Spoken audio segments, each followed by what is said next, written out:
I had always believed with every fiber of my being that I knew my son Ethan, knew his heart, his dreams, his fears, the subtle nuances of his burgeoning teenage struggles. At 16, he was a whirlwind of lanky limbs, insatiable appetite, and a generally good-natured, if sometimes frustratingly monosyllabic disposition. As a single mother since his father, my late husband had tragically passed away from a sudden illness when Ethan was just entering his teens. My life, my entire existence had revolved almost exclusively around him. I worked tirelessly, often juggling 2, sometimes even 3 part-time jobs. Cleaning houses in the affluent nearby suburbs during the day, a few evenings a week, waitressing at a bustling local diner, and occasionally taking on freelance data entry projects that I would painstakingly complete late into the night after Ethan was asleep. All to ensure he had everything he needed, everything I could possibly provide to pave his path towards a bright, promising future. I instilled in him, or so I fervently hoped, the enduring values of hard work, of discipline, of honesty, of responsibility. I thought I knew him, my Ethan, inside and out. I thought our bond forged in shared grief and mutual reliance was unshakable.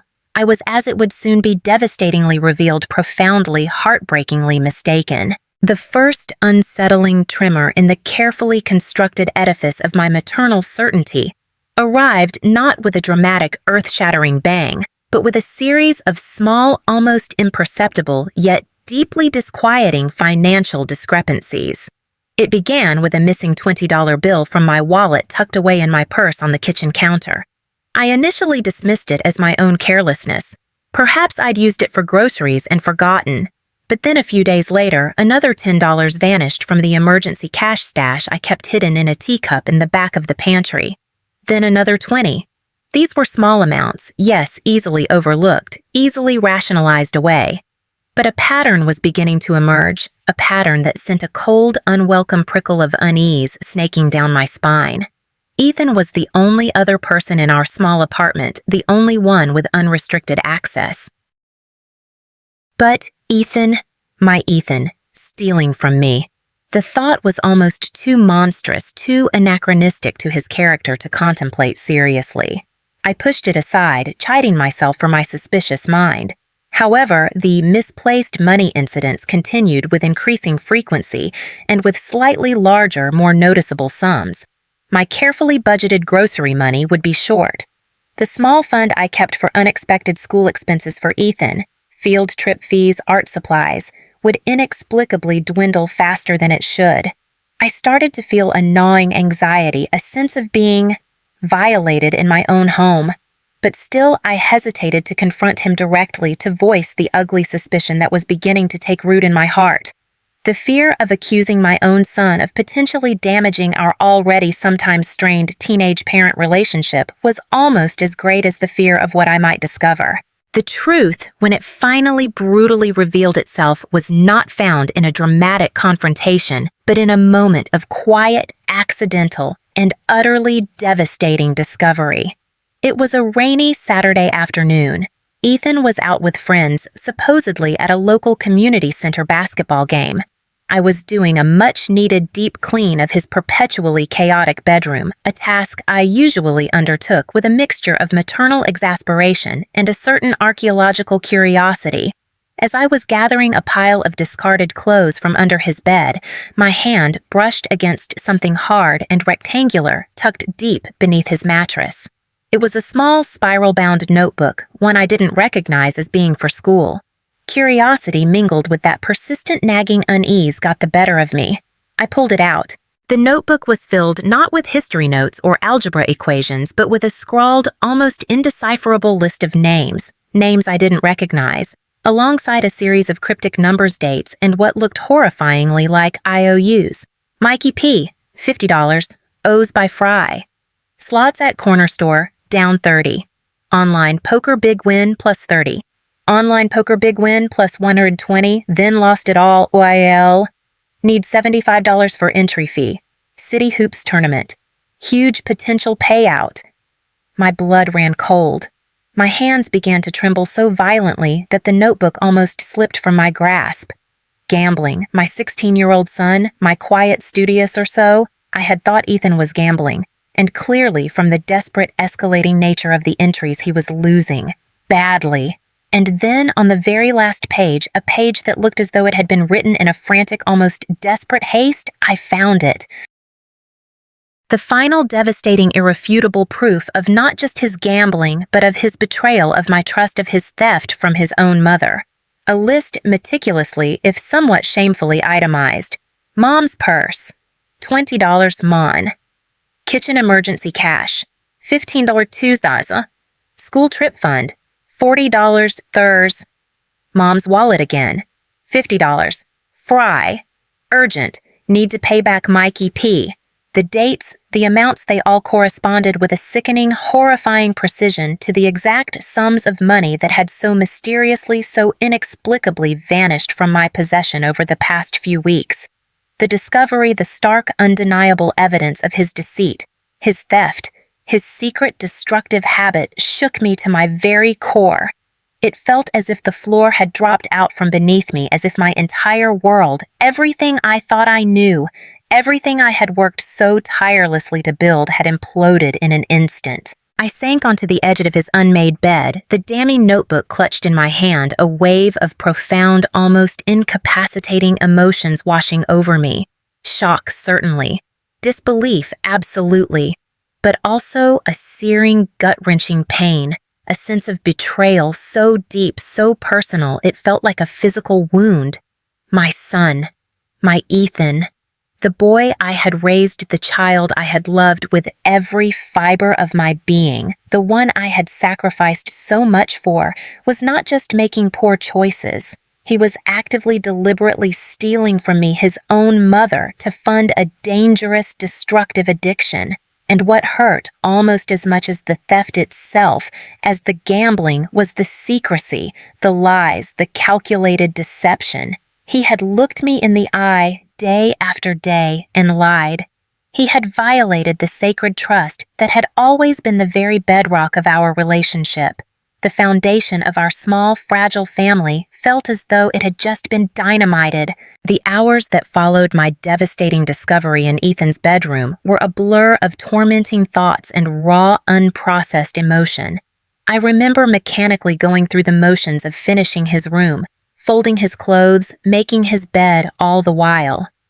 His damning notebook felt like a leaden weight, a brand of shame clutched in my trembling hand, hidden beneath a pile of freshly laundered towels.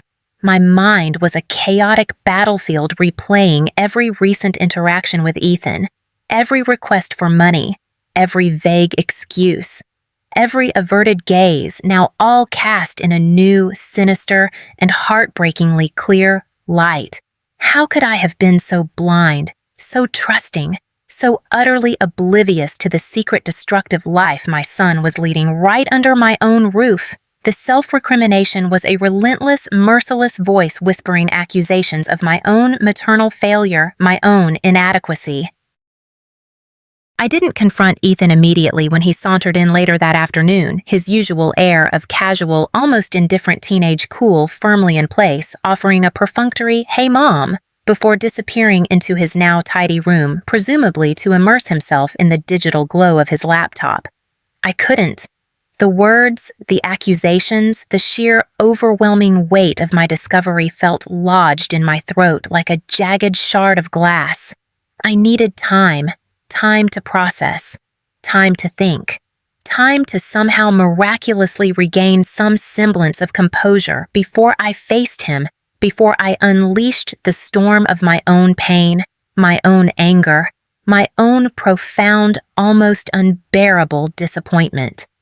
That night, sleep was an even more elusive stranger than it had been in the preceding weeks of vague, gnawing anxiety. I lay awake for what felt like an eternity, staring at the darkened ceiling, the minutes ticking by with an agonizing, almost taunting slowness. My mind replayed not just Ethan's deceptions, but my own life, my own sacrifices, the dreams I had deferred, the hardships I had endured, all for him, all for his future. A future he now seemed so determined, so hell-bent on casually, recklessly gambling away. The pain of his betrayal was a physical entity, a crushing weight on my chest, a dull, persistent ache that resonated deep within my very soul. It wasn't just about the stolen money, though, that in our perpetually strained financial circumstances was a significant blow.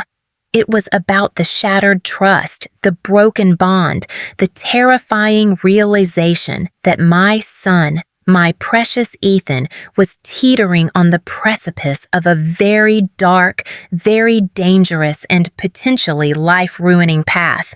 I wrestled with how to approach him.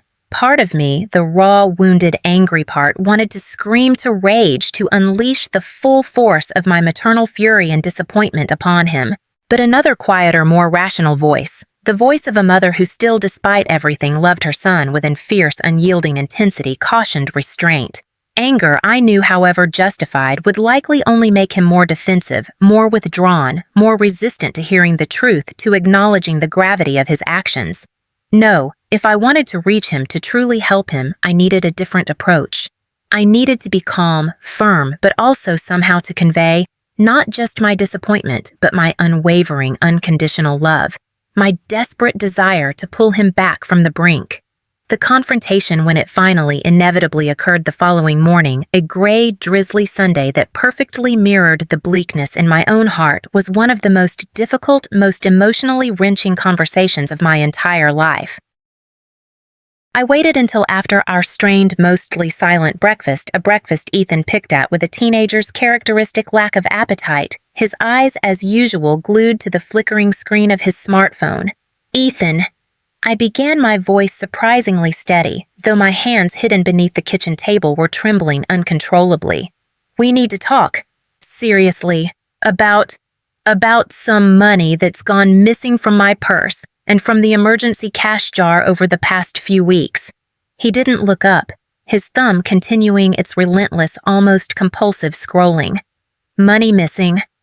"I don't know, Mom. Haven't seen it." His tone was casual, dismissive, almost bored, and infuriatingly familiar adolescent deflection. "Ethan, please, look at me when I'm talking to you." I said, my voice a little firmer now, a note of maternal authority creeping in, despite my resolve to remain calm. He sighed, a theatrical put-upon sound, and finally reluctantly lifted his gaze from his phone. His expression a carefully constructed mask of bored, slightly annoyed innocence.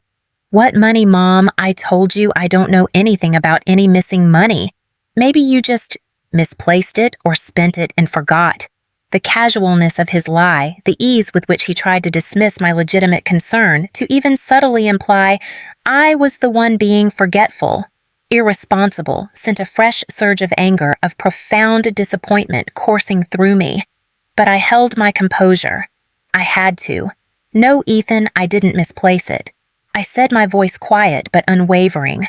I reached into my apron pocket and pulled out the small, spiral-bound notebook, his notebook, placing it gently but with an undeniable, almost accusatory weight on the table between us.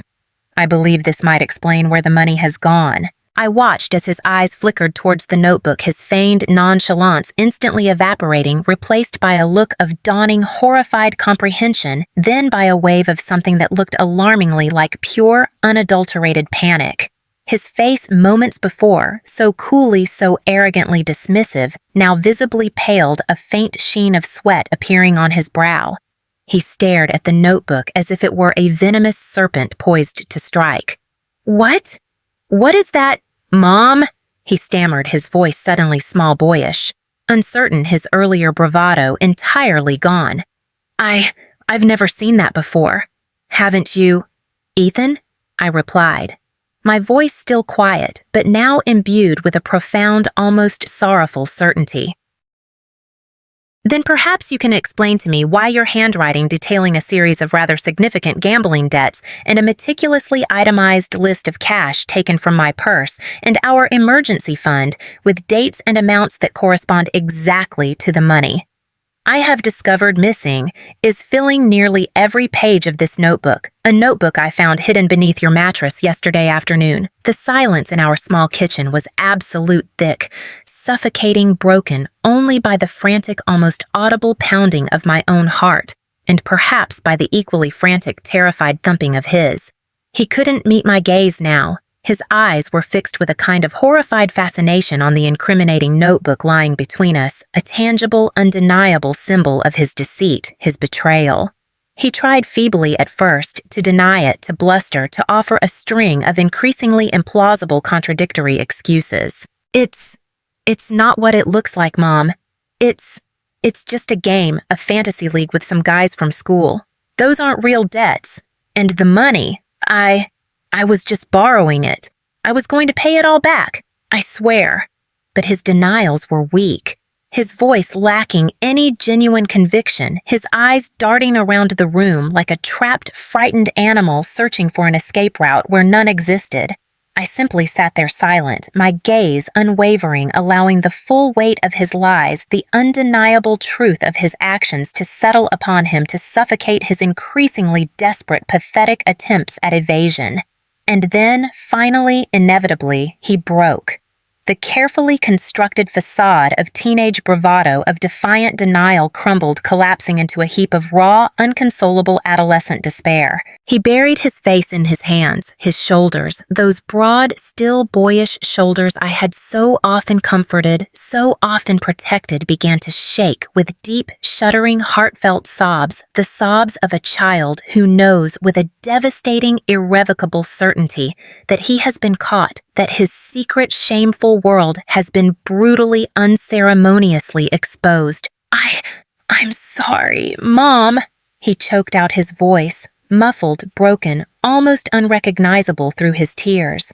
I'm so sorry. I didn't mean for it to get this bad. It started small. Just a few bucks with some guys at school. A little online poker. I thought I could win. I thought I could make some easy money, but then I started losing, and I had to borrow more to try and win it back. And then I started taking it from you, because I didn't know what else to do. I was scared.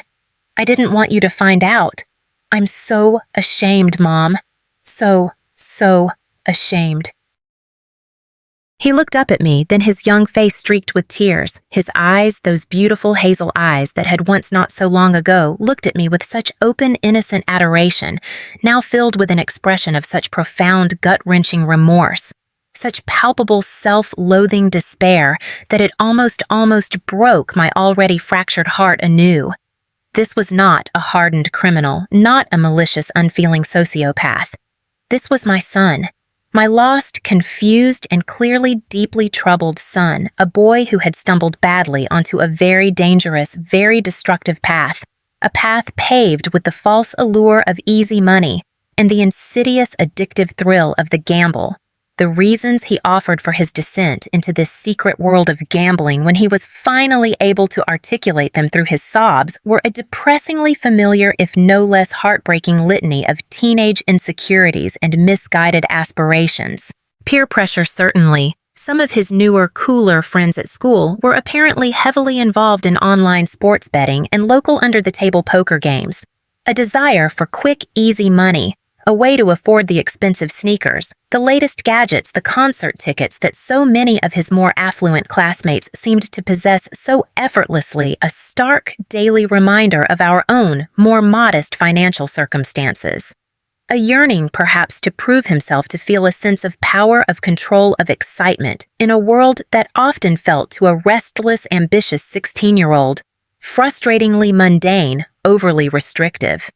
And underlying it all, I sensed a profound lack of understanding, a dangerous naivete about the true devastating nature of gambling addiction, about the insidious, life-destroying ease with which a little bit of fun could so quickly, so catastrophically escalate into a full-blown, all-consuming obsession. My initial white-hot rage, the searing pain of his betrayal, began to slowly, almost imperceptibly recede, replaced by a different, more complex, and infinitely more challenging set of emotions, a deep, aching sorrow for his lost innocence, for his self-inflicted wounds, a profound maternal fear for his future, for the long, difficult road to recovery that undoubtedly lay ahead. and beneath it all, a new, dawning, and surprisingly fierce sense of maternal resolve.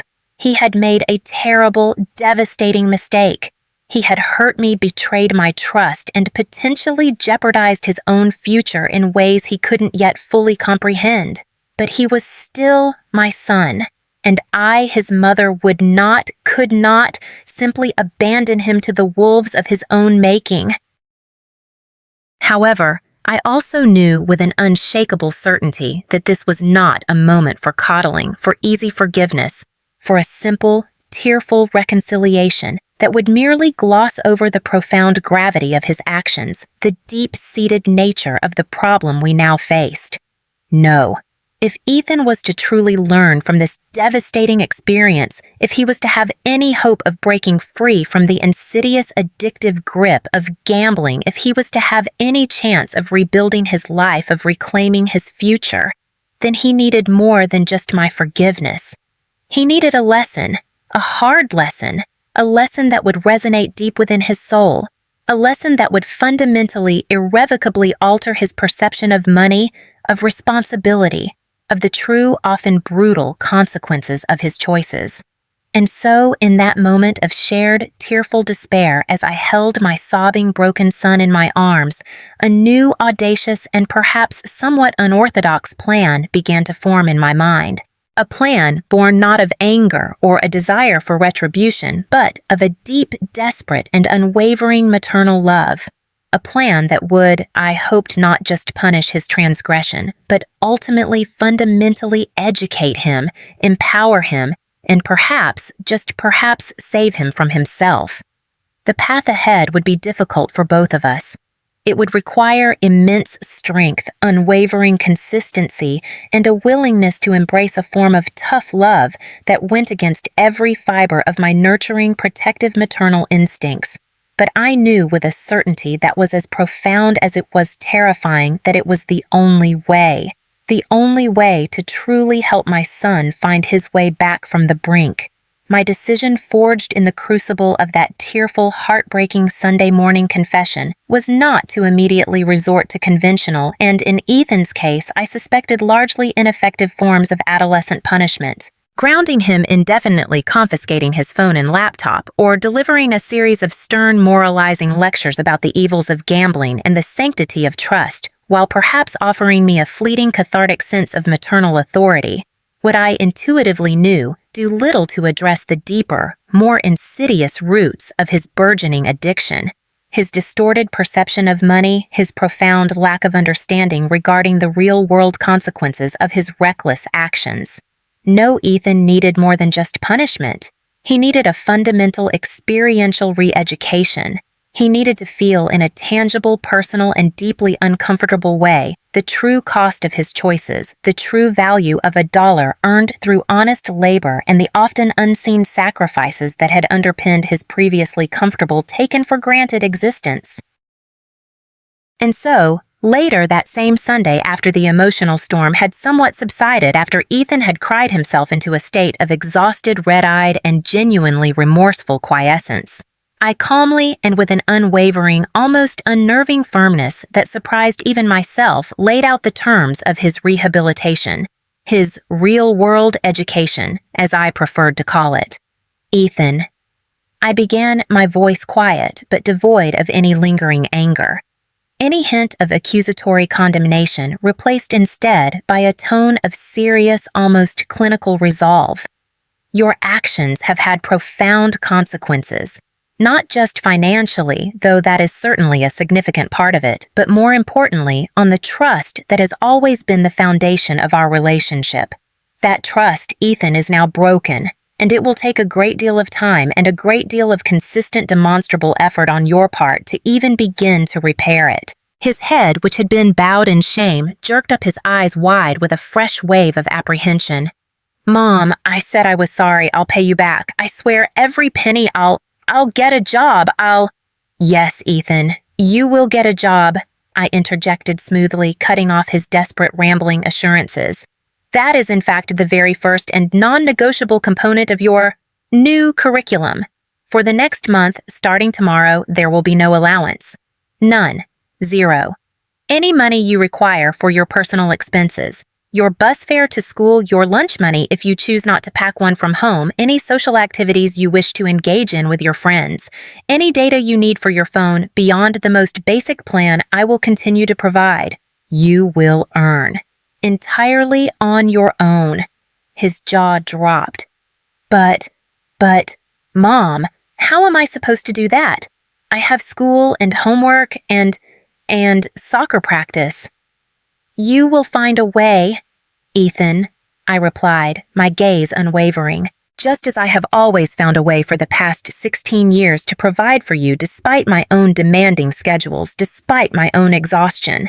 There are part-time jobs available for teenagers in this town, bussing tables at the diner down the street, stocking shelves at the local grocery store, mowing lawns, walking dogs. You are a strong, healthy, intelligent 16-year-old boy. You will figure it out. And I added my voice, taking on a new, even firmer edge. A significant portion of whatever you do manage to earn, after covering your own absolute basic necessities, will go directly towards repaying the money you stole from me, from our family. We will set up a formal written repayment plan with clear, achievable weekly targets. The second component of his curriculum, I explained, was a mandatory, intensive, and decidedly unfun online financial literacy course for teenagers that I had already researched and as of that morning enrolled him in. This course, Ethan, I stated, handing him the printed enrollment confirmation, is not optional. It will cover topics such as budgeting, saving, understanding credit and debt, the dangers of impulsive spending, and most relevantly for you, the predatory nature of gambling and the devastating long-term financial and psychological consequences of addiction. You will complete every module, every assignment, every quiz, and you will discuss your learnings with me in detail at the end of each week. And the third, and perhaps for him most daunting component. For the duration of this month, Ethan, I continued, my voice softening almost imperceptibly, though my resolve remained absolute. You will also be responsible for a significantly increased share of our household chores. Not just your own room, which frankly has been a biohazard zone for far too long, but also you will be taking over the grocery shopping within a very strict pre-approved budget I will provide you with. You will be responsible for planning and preparing at least 3 evening meals for us each week. You will do all the family laundry from washing and drying to folding and putting away.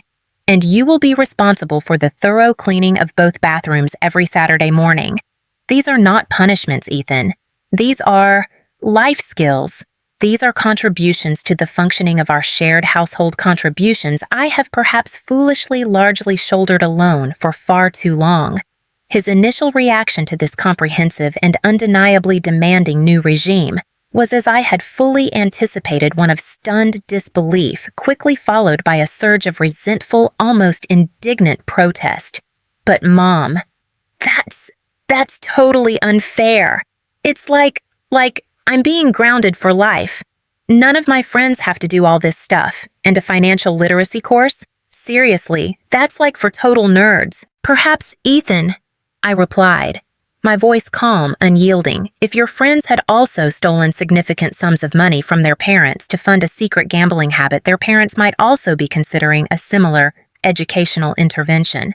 And as for the financial literacy course being for nerds, well, perhaps if you had possessed a little more of that nerd-like financial acumen a few months ago, Ethan, neither of us would be in this incredibly painful and entirely avoidable situation right now. The terms, Ethan, are not negotiable. This is not a discussion. This is what is happening, starting tomorrow morning. The first week of Ethan's new curriculum was, to put it mildly, an unmitigated disaster, a chaotic, often comical, and deeply frustrating experience for both of us.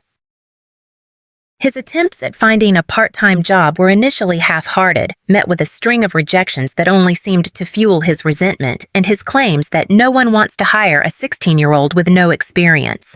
His first foray into grocery shopping, armed with my carefully itemized list and a strict $50 budget for 3 days' worth of meals, resulted in him returning 2 hours later with a bizarre assortment of expensive junk food, several key ingredients missing and a look of utter bewildered confusion when I pointed out that he had somehow managed to spend nearly $70 on what was essentially a collection of chip soda and a single wilted head of lettuce. His culinary efforts were even more catastrophic. His first attempt at preparing dinner, a supposedly simple macaroni and cheese from a box, resulted in a scorched pan, a smoke alarm blaring indignantly, and a dish that bore a closer resemblance to a congealed, cheesy, vaguely orange-colored hockey puck than to anything remotely edible. The laundry. Let's just say that Tom's, my late husband's favorite and thankfully only remaining cashmere sweater, emerged from Ethan's inexpert ministrations looking as though it had been violently attacked by a flock of angry, color-bleeding sheep and was now sized appropriately for a rather small and unusually vibrant pink chihuahua. The bathrooms remained, largely unscrubbed despite his sullen perfunctory swipes with a damp cloth. There were tantrums. There were slammed doors. There were muttered imprecations under his breath about slave labor and cruel and unusual punishment. There were moments when I, too, felt my own resolve begin to waver, when the sheer exhausting effort of enforcing these new boundaries of dealing with his constant negativity, his passive-aggressive resistance felt almost too much to bear.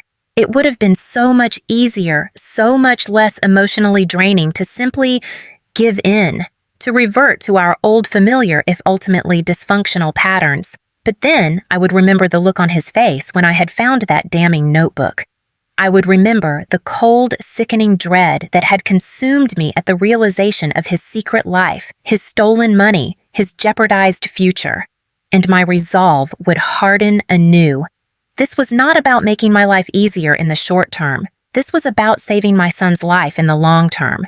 Slowly, almost imperceptibly at first, then with a more noticeable, albeit still grudging momentum, things began to shift.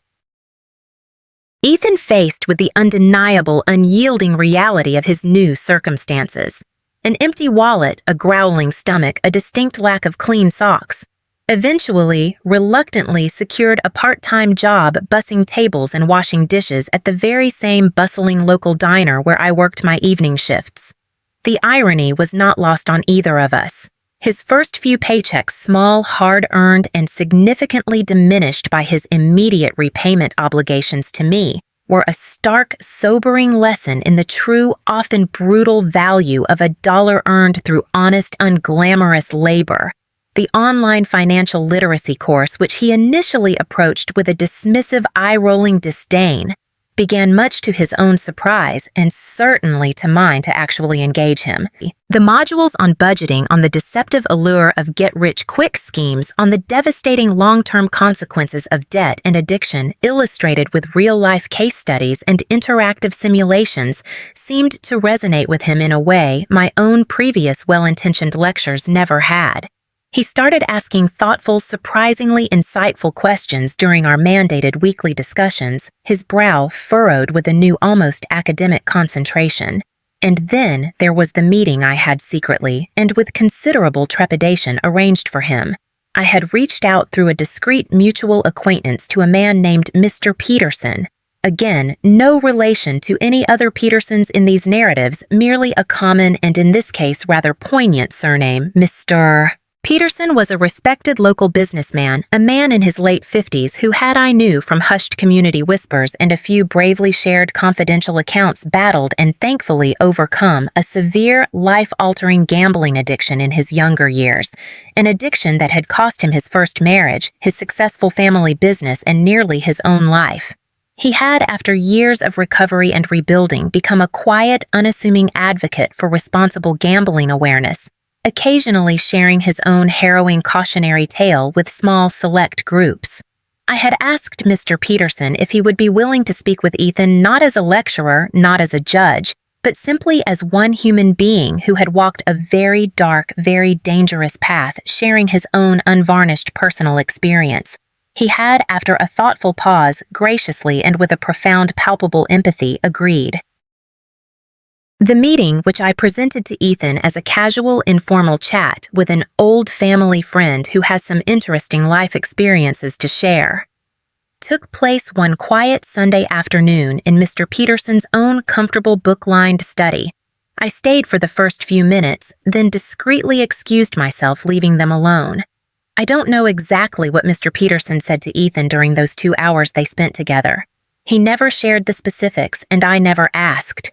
But when Ethan emerged from that study, his face was pale, his eyes wide, filled with a new profound and deeply sobering understanding. He was quiet, almost unnervingly, so for the rest of that day, lost in his own thoughts. But something I sensed, something fundamental, something crucial had shifted within him.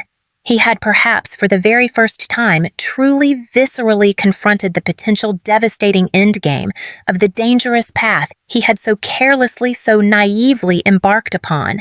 The house, it seemed, had finally, and with a chilling, undeniable clarity, revealed its true, unforgiving odds. He buried his face in his hands, then his shoulders, those broad, still boyish shoulders I had so often comforted, so often protected, began to shake with deep, shuddering, heartfelt sobs. The sobs of a young man finally brutally confronting the full, devastating weight of his own mistakes, his own betrayals, his own profound, youthful folly. And in that moment, all my carefully constructed plans for a stern, measured, "I told you so" lecture, all my rehearsed speeches about responsibility, about consequences, about the sanctity of trust, simply evaporated. They melted away in the face of his raw, unshielded, and undeniably genuine remorse. All I saw, all I felt in that moment was my son, my lost, confused, and clearly deeply, deeply hurting son. I moved from my armchair and sat beside him on the edge of the worn sofa, gently, tentatively placing my arm around his shaking shoulders. He didn't pull away. Instead, he leaned into me, his sobs subsiding slightly, replaced by a series of ragged, hiccuping breaths. "Oh, Max." "Ethan," I corrected myself softly, using the name he preferred, now the name that signaled his burgeoning young manhood, though in that moment he seemed more like my vulnerable little boy than ever before. "My sweet, foolish boy. Of course I forgive you. Of course I do. There's nothing to forgive, not really, not in the way you think. You made some terrible mistakes, Ethan. You hurt me deeply. You scared me more than you can possibly imagine. But you're learning, you're understanding, and that takes incredible courage. More courage, perhaps, than never making a mistake at all." I held him close, stroking his hair, just as I had done when he was a small, frightened child seeking comfort from a scraped knee or a nightmare. And as I held him, my own tears not of anger or disappointment this time, but of a profound, almost overwhelming maternal relief, of a fragile, burgeoning hope, finally freely began to flow, mingling with his own on the worn fabric of our living room sofa. We sat like that for a long time, mother and son, wrapped in a shared, unspoken cocoon of grief, of remorse, of forgiveness, of a love that despite everything, despite the lies, despite the betrayals, despite the pain, remained at its core, stubbornly, miraculously, unbreakable. In that quiet, tearful, and profoundly cathartic conversation, a conversation that stretched late into the evening, a conversation that was more honest, more open, more deeply connecting than any we had shared in years, Ethan poured out his heart. He spoke of the insidious allure of gambling, the initial thrill of a small win, the desperate escalating chase to recoup losses.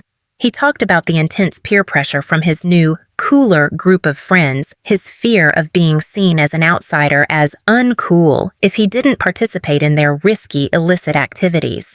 He confessed his shame about our modest financial circumstances, his misguided belief that a big gambling win could somehow fix everything, could make him feel more important, more successful in their eyes, and perhaps even in his own. And he spoke with a raw, painful honesty that tore at my heart of his growing fear, his shame, his inability to confide in me, his conviction that I wouldn't understand, that I would only judge him, condemn him.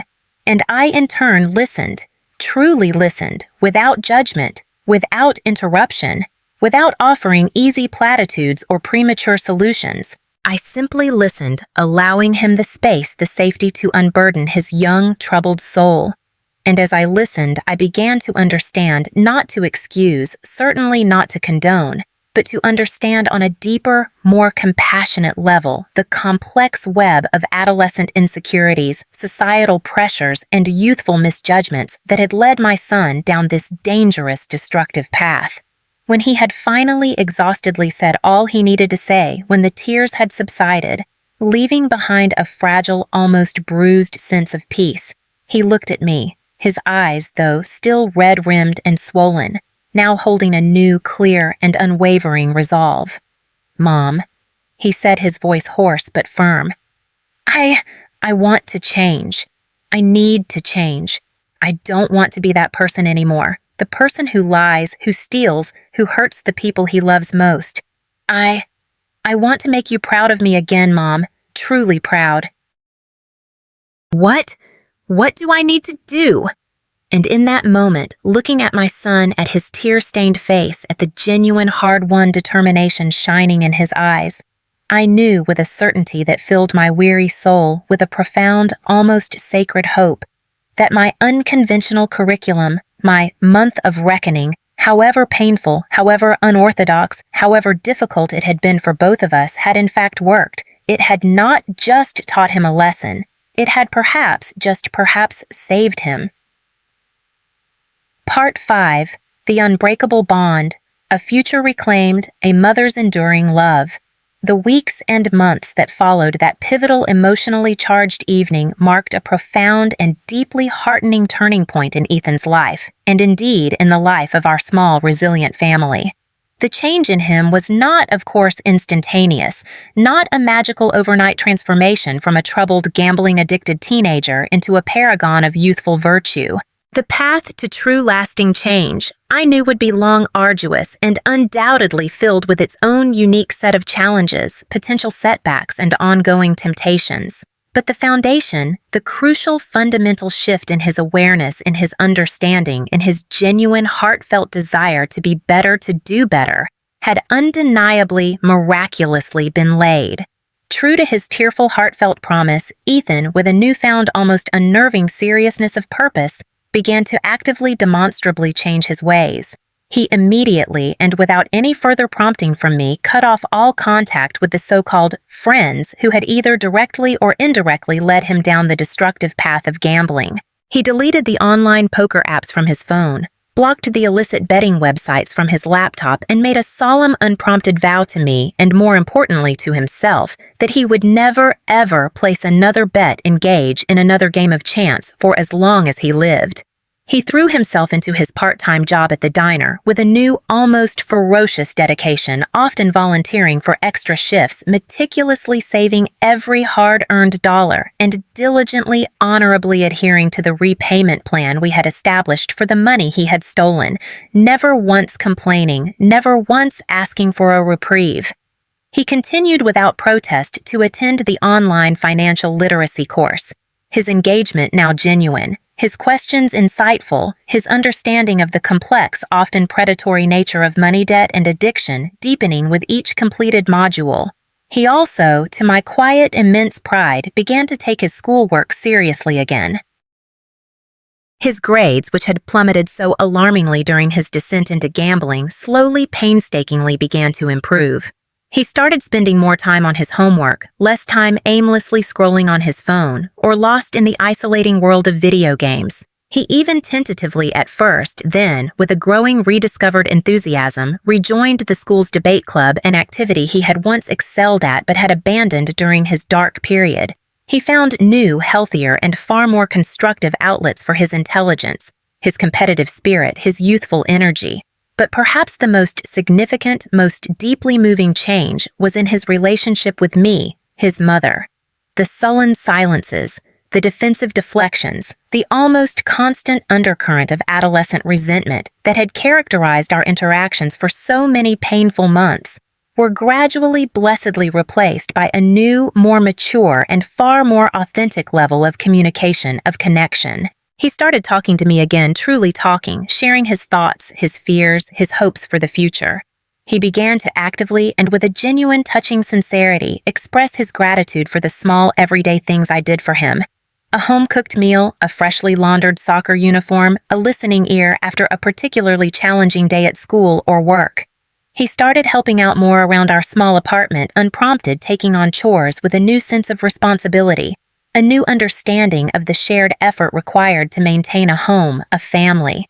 He even, on occasion, would simply sit with me in the evenings, not engrossed in his phone, but just talking, sharing a comfortable, companionable silence, a gesture of connection that spoke volumes, that healed parts of my heart I hadn't even realized were still so deeply wounded.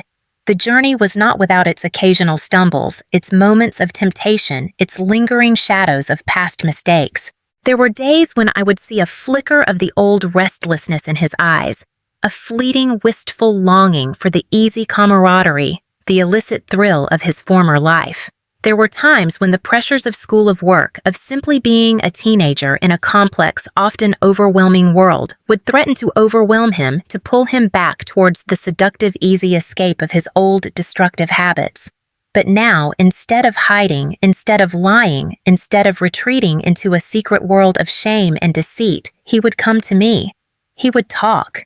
He would share his struggles, his vulnerabilities. And together, as a team, as a mother and son, bound by an unbreakable, unconditional love, we would navigate those treacherous waters, reinforcing his hard-won resolve, celebrating his small daily victories, and always learning from any momentary setbacks. I, too, learned invaluable lessons from this excruciating, yet ultimately transformative ordeal. I learned about the profound, almost terrifying limits of maternal control, about the painful necessity of allowing our children to make their own mistakes, to face their own consequences, even when our every instinct screams for us to intervene, to protect, to shield them from all harm. I learned that true parental strength lies not in preventing every fall, but in being there, steadfast and unwavering, to help them pick themselves up, to dust themselves off, to learn from the experience, and to find the courage to try again. And I learned with a renewed and far deeper appreciation about the incredible, almost miraculous resilience of the human spirit, particularly the resilient, ever-hopeful spirit of a young person who, when offered genuine love, firm guidance, and a belief in their capacity for change, can indeed find their way back from even the darkest, most destructive of paths. In the end, Lily Hayes, the supposedly failed mother, had not just managed to reclaim her son from the insidious, addictive grip of gambling. She had in the process forged an even stronger, deeper, more authentic, and infinitely more precious bond with him. A bond built not on naive illusions or unspoken expectations, but on a foundation of hard-won truth, mutual respect, shared vulnerability, and an unconditional, unwavering love. The money Ethan had stolen, while significant, was ultimately inconsequential. What he had lost and what he had, through this painful transformative journey, begun to reclaim was something far more valuable: his integrity, his self-respect, his future. And what I had gained as his mother was not just the return of my financial peace of mind, but the profound, immeasurable, and everlasting gift of seeing my son, my precious Ethan, choose light over darkness, choose responsibility over recklessness, choose hope over despair. And that I knew with every fiber of my being was a lesson, a victory, a mom's revenge of the most profound, most meaningful, and most beautifully redemptive kind. It was quite simply the story of a mother's love in all its fierce, messy, imperfect, and ultimately unconquerable glory.